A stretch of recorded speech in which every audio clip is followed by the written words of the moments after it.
बेटी को अचानक ऐसा लगा कि कहीं से आवाज़ आ रही है, और जब वो उठती है, नींद में थी, और उसके बाद जब उठती है और उठकर अपने पड़ोस वाले कमरे में जाकर झांकती है, जो जंगला लगा हुआ था उस जंगले की पर्दा को हटाकर देखती है, तो उसके पिताजी जो थे, उसके पापा, वो एक पड़ोसन महिला के साथ आपत्तिजनक स्थिति में थे और कुछ गलत हो रहा था, गलत संबंधों की बात थी। ये देखकर, अब 16 साल की लड़की थी, इतना तो समझती ही थी और वो जान चुकी थी कि हमारे पिताजी गलत कर रहे हैं। लेकिन कोई बात नहीं, वो अपने रिटर्न हो जाती है, वापस होने के बाद अपने कमरे में आती है और फिर सोने की कोशिश करने लगती है, लेकिन उसको नींद नहीं आ पा रही थी।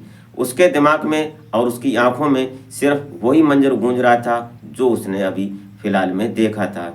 और ऐसी स्थिति को देखकर वो कहीं ना कहीं सोच में पड़ जाती है। लेकिन जब सुबह उठती है, उसके पिता जो होते हैं वो जब सामने आते हैं, तो अपने पिता को जब चाय देती है तो बोलती है कि पिताजी, एक बात कहना चाहती हूँ। तो अपने पिता को वो सारी बात बताती है कि जो आप कर रहे हैं वो शायद गलत है, ऐसा नहीं होना चाहिए, क्योंकि अब मेरी तरफ भी थोड़ा ध्यान रखो, अगर आपको इस बात की ज़रूरत है, इस चीज़ की ज़रूरत है, तो आप शादी कर लो।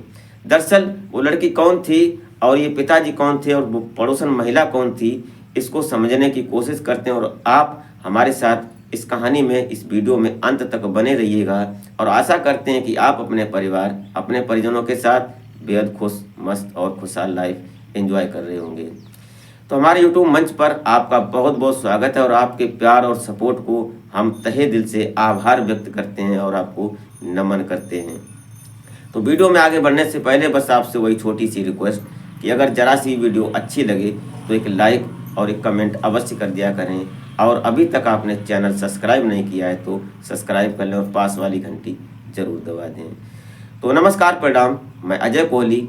आज की जो सच्ची कहानी मैं आपको सुनाने जा रहा हूँ, ये कहानी मध्य प्रदेश की जानी मानी जगह और जाना माना जिला और राजधानी भोपाल से है। भोपाल का एक गांव पड़ता है, उस गांव में एक परिवार रहा करता था। उस परिवार में एक सोनवीर नाम का व्यक्ति रहता है, और सोनवीर के परिवार में अभी कुल 3 ही लोग थे। सोनवीर की उम्र 35 साल होती है और उसकी एक पत्नी होती है जिसका नाम सुनैना होता है। अब सुनैना, इनकी शादी 18 साल 19 साल की उम्र में हो जाती है। अभी ये सही सलामत, सही जवान हो रहे थे, और तब तक इनकी एक बेटी हो जाती है। इस बेटी का नाम होता है अंजलि। अब ये तीनों परिवार में 3 सदस्य थे, तीनों बड़े हिसाब से और बड़ी खुशहाल लाइफ जी रहे थे, क्योंकि जो सोनवीर होते हैं ये पास में ही किसी फैक्ट्री में काम करते हैं। वहाँ से उनको जो पैसा मिलता है उससे इनके परिवार का भरण पोषण होता है। लेकिन एक दिन वक्त ऐसा गुजरता है, बेटी की पढ़ाई चल रही थी, बेटी 9th क्लास में थी, और वो पढ़ते पढ़ते उम्र उसकी लगभग 15-16 साल की हो चुकी थी। बेटी धीरे धीरे जवानी की दहलीज पर कदम रख चुकी थी, और जो पिता होते हैं, जो उनकी पत्नी थी, मतलब माता पिता जो अंजलि के थे, वो भी अभी सही सलामत थे, कोई दिक्कत नहीं थी। लेकिन अचानक एक दिन दुखों का पहाड़ टूटता है, और उस दुखों के पहाड़ में जो सुनैना होती है, सोनवीर की पत्नी, इसकी कुछ तबीयत खराब होती है। और उस तबीयत खराब का कारण ये था कि वो प्रेग्नेंट थी, और प्रेग्नेंट के कारण उसको जब हॉस्पिटल ले जाया जाता है, तो वहाँ जब जाते हैं तो धीरे धीरे उसको डॉक्टर देखते हैं, चेकअप होता है, लेकिन उसकी स्थिति थोड़ी थोड़ी बिगड़ने लगती है। अब जब स्थिति उसकी बिगड़ती है तो जो बच्चा होता है वो शायद अंदर ही पेट में उसको ख़त्म हो चुका था, और इस कारण से उस जो सुनैना होती है उसकी स्थिति ज़्यादा गंभीर हो चुकी थी, और फिलहाल उनके पास इतना पैसा नहीं था कि वो कहीं बड़े हॉस्पिटल में जाएं और उसकी जो स्थिति थी उसको संभालने की कोशिश करें। लेकिन जो हाँ डॉक्टर थे, उन्होंने भी अपनी भरकम कोशिश की और उस महिला को बचा नहीं पाए। अब जब ये स्थिति सामने सोनवीर की आती है तो सोनवीर कहीं ना कहीं टूट जाता है, और जो बेटी अंजलि होती है ये भी, इसके ऊपर से माँ का साया जब हटता है तो अंजलि बड़ा परेशान होती है, रोती है, बिलखती है, और सोनवीर भी एक साइड में बैठकर बुरी तरह से फपक फपक कर रोने लगता है। लेकिन जब ये स्थिति थी तो गांव मोहल्ले के लोगों ने उसको समझाया बुझाया और धीरे से उस स्थिति को समानता दिलाने की कोशिश की। उसके अंतिम संस्कार करने के बाद ये समय कट गया, और फिर धीरे धीरे समय, वक्त का पहिया आगे बढ़ने लगा, और फिर सामान्यता आने लगी। अब जो बेटी अंजलि थी वो धीरे धीरे जवान हो चुकी थी। अब तक ये जो काम करते थे, किसी फैक्ट्री में नौकरी करते थे, तो घर पर माँ होती थी तो उन्हें कोई टेंशन नहीं होती थी। लेकिन अब इनके ऊपर एक भार बढ़ गया था कि अब बेटी जवान है, अब मैं बाहर कैसे जा सकता हूँ। इस स्थिति को लेकर वो अब घर पर ही रहने लगे। लगभग 2-4 महीने गुजर जाते हैं तो गांव में कुछ लोग ऐसे थे, बड़े बुजुर्ग थे, कुछ महिलाओं ने भी उनसे ये कहा कि ऐसा करो सोनवीर, तुम दूसरी शादी कर लो, क्योंकि अभी फ़िलहाल तुम्हारे पास एक बेटी ही है, और दूसरी शादी कर लोगे तो हो सकता है कि उससे भी कोई बच्चा पैदा होगा तो तुम्हारे परिवार और तुम्हारे वंश का आगे नाम होगा। लेकिन सोनवीर हर बार यही इनकार कर देता था कि मैं अब शादी नहीं करूँगा, मेरे सामने एक बेटी है। और ऐसे ही चलता रहा, वक्त का पहिया आगे गुजरता रहा। तभी एक पड़ोस में रहने वाली जो रजनी होती है, जो उसका पति जो था वो मुंबई में रहकर नौकरी करता था। वहाँ से उसका कंस्ट्रक्शन का कुछ काम था, तो ठेकेदार था, इसलिए उसको आना जाना जल्दी नहीं हो पाता था। वो साल में 6 महीने में, लंबे समय में वो घर आता था। अब जो उसका पति था उसने शादी करके और कुछ दिनों ही घर रहा, उसके बाद पत्नी को घर पर छोड़ दिया और वो अपने काम पर चला गया। लेकिन इधर जो रजनी होती है, इसको भी ऐसा महसूस होता है कभी कभी कि हमारा पति हो मेरे सामने, और जो शारीरिक सुख होते हैं और जो पति पत्नी के रिश्ते होते हैं वो होना ज़रूरी है, क्योंकि शादीशुदा लाइफ इसी से आगे बढ़ती है। अब जो इधर सोनवीर होता है, इसकी पत्नी न होने के कारण, और उधर जो रजनी थी, इन दोनों में धीरे धीरे प्यार की एक उमंग जागी, और ये एक दूसरे को जब देखने लगे तो इनकी बात आगे बढ़ने लगी। और एक दिन वो आया लगभग 4 महीने के बाद कि सोनवीर और सुनैना में प्यार हो जाता है, और प्यार को फिर अंजाम देने की बात होने लगी और अंजाम को दिया जाता है।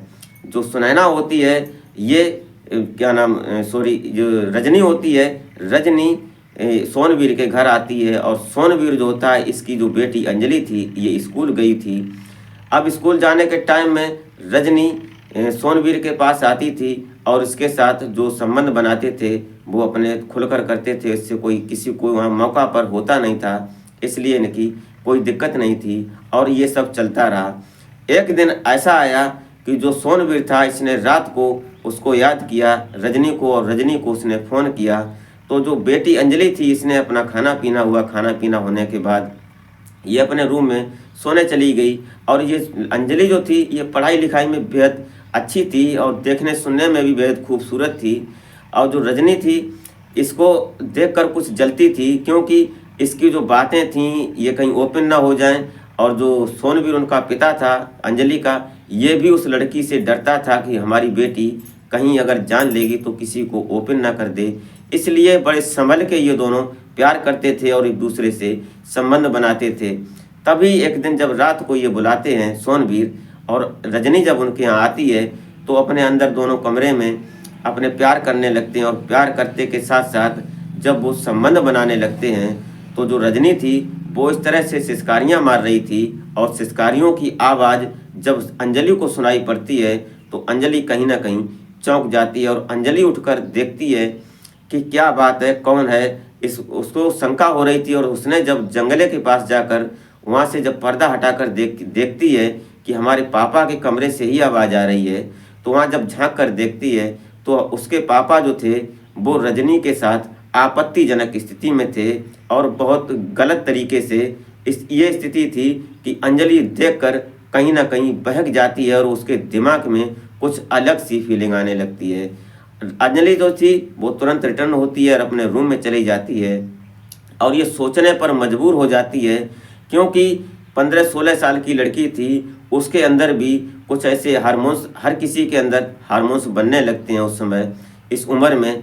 अब वो भी ये सोचने लगती है कि शायद मैं भी ऐसा करती तो कितना सुख प्राप्त होता। ये सब उसके दिमाग में चलने लगता है। ये बात जब सुबह होती है तो सुबह अंजलि अपने पापा सोनवीर को चाय देती है जब, तो सोनवीर चाय पीने लगते हैं। और उसके बाद अंजलि जो थी अपने पापा को बोलती है कि पापा ऐसा मत करो, जो आप रजनी के साथ करते हो, रजनी आंटी के साथ करते हो, ये गलत है, क्योंकि अब हम जवान हो रहे हैं और लोग देखेंगे जानेंगे तो क्या इस पर फ़र्क पड़ेगा और क्या इमेजिंग रहेगी आपकी। ये सब बातें समझाती है। लेकिन जो सोनवीर था उसको इस बात की लत लग चुकी थी। अब वो करे तो क्या करे, उसको छोड़ नहीं सकता था। और उधर जो रजनी थी वो भी सोनवीर को छोड़ नहीं सकती थी। ऐसी स्थिति बन जाती है कि उसके समझाने से, अंजलि को समझाने की उस पर कोई फर्क नहीं पड़ता है, लेकिन आए दिन उनका यही सिस्टम था और बराबर ये प्रोग्राम इनका चलता रहा। कभी एक दिन फिर ऐसी बात आती है सामने रात को, तो अंजलि फिर समझाती है, लेकिन सोनवीर उस दिन अंजलि को इतना डांट फटकार लगाता है और डांटने के बाद उसके एक दो थप्पड़ भी मार देता है। और उसके बाद जो रजनी थी वो वहाँ से चली जाती है। लेकिन उस दिन, दूसरे दिन जब सुबह होती है तो अंजलि जब अपने पापा को चाय देती है, सुबह जब खाना बनता है तो जब दे रही थी तभी उनसे बोलती है कि तुम क्या नामर्द हो जो तुम दूसरी शादी क्यों नहीं कर लेते।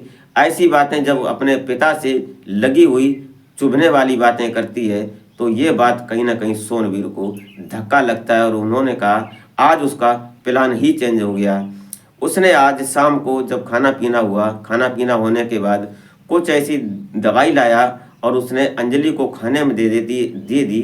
और अंजलि जब खाना और सोनवीर दोनों पिता और बेटी खाना खाते हैं, उसके बाद ये जब नींद में हो जाती है अपने रूम में जाकर, उस समय ये सोनवीर जो होता है ये अपनी बेटी के ही साथ दुष्कर्म करता है, उसके साथ घिनौनी कुकृत्य करता है। और जब अंजलि को ये होश आता है तब तक ये कई बार उसके साथ गलत काम करता है। ऐसी स्थिति जब सुबह अंजलि, उसको पता लगता है, उसके शरीर में जब पीड़ा हो रही थी तो वो समझ पा रही थी कि उसके साथ क्या हुआ है, तो उसने अपने पिता को बोला।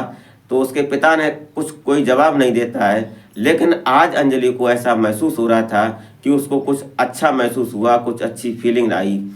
ये बातें उसके बाद फिर आए दिन होने लगीं।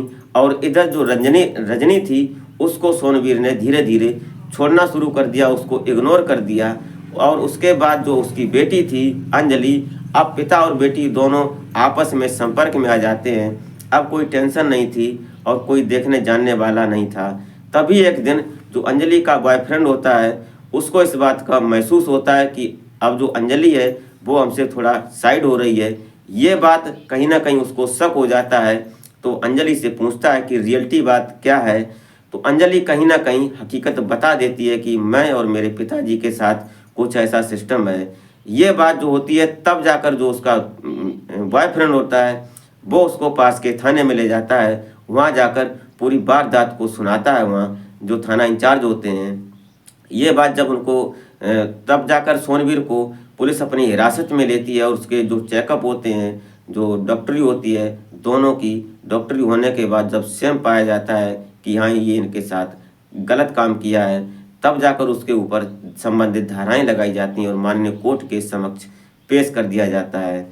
अब जाकर सोनवीर इस बात को पछता रहा है कि हमने ये गलत किया। और जो अंजलि थी वो भी कहीं ना कहीं पछता रही है कि हमने भी शायद गलत ही सहयोग दिया। अगर हो सकता ऐसा न करते तो शायद आज मेरे पापा हमारे साथ होते। तो दोस्तों, कभी कभी इस घटना को सुनाने का मकसद आपको हैरान या परेशान करना नहीं होता है, नहीं आपकी भावनाओं को आहत करना होता है। सिर्फ और सिर्फ एक सचेत होने की ज़रूरत है।